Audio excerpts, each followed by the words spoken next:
রাঙিয়ে দিয়ে যাও যাও যাও গো এবার যাবার আগে।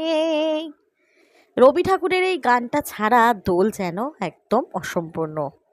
হে বন্ধুরা, আমি পিঙ্কি। আমার চ্যানেলের নতুন একটা মিনি ব্লগে তোমাদের জানাই অনেক অনেক অনেক স্বাগত। আর সবাইকে জানাই শুভ দোল পূর্ণিমা। যেহেতু দোল, বাড়িতে একটা ছোটোখাটো কিন্তু অনুষ্ঠানের মতো লেগেই গেছে।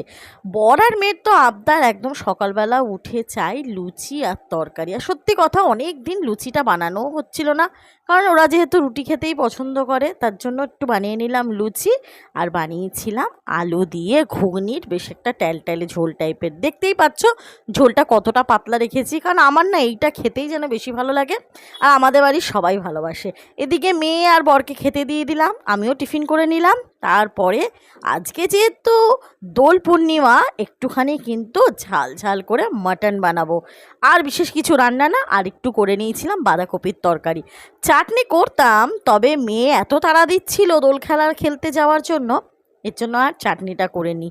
তাড়াতাড়ি করে মাটনটা রান্না করে নিচ্ছি, কারণ যেহেতু নতুন জায়গা, মেয়ের না দোল খেলার কোনো সঙ্গী নেই। অগত্যা আমার আর ওর বাবার সাথেই দোল খেলবে। এদিকে দেখো মাটনটার ফাইনাল লুক। ক্যামেরাতে না কীরকম হলদে হলদে লাগছে, অ্যাকচুয়াল না বেশ একটু লালচে লালচে ঘষে কালার হয়েছিল। আর এদিকে দেখো আমাদের দোল খেলাও কিন্তু শুরু হয়ে গেছে। আমি বাবাইকে মাখালাম, মেয়ে মাখালো ওর বাবাকে। তারপর চলে গেলাম একদম নিচে দোলের তৈরি করতে। ওকে একটুখানি ওয়াটার কালার গুলে দিচ্ছিলাম, তারপর ছড়াছড়ি হবে ফিচকিরি। আর দেখো মেয়ে কাউকে না পেয়ে আমার ওপরই একদম ফিচকিরির জল দিচ্ছে, বলছে এখানে কাউকে চিনি না, তখন তোমার সাথেই আমি দোল খেলবো। এদিকে মা মেয়ে আবির মাখামাখি করছি।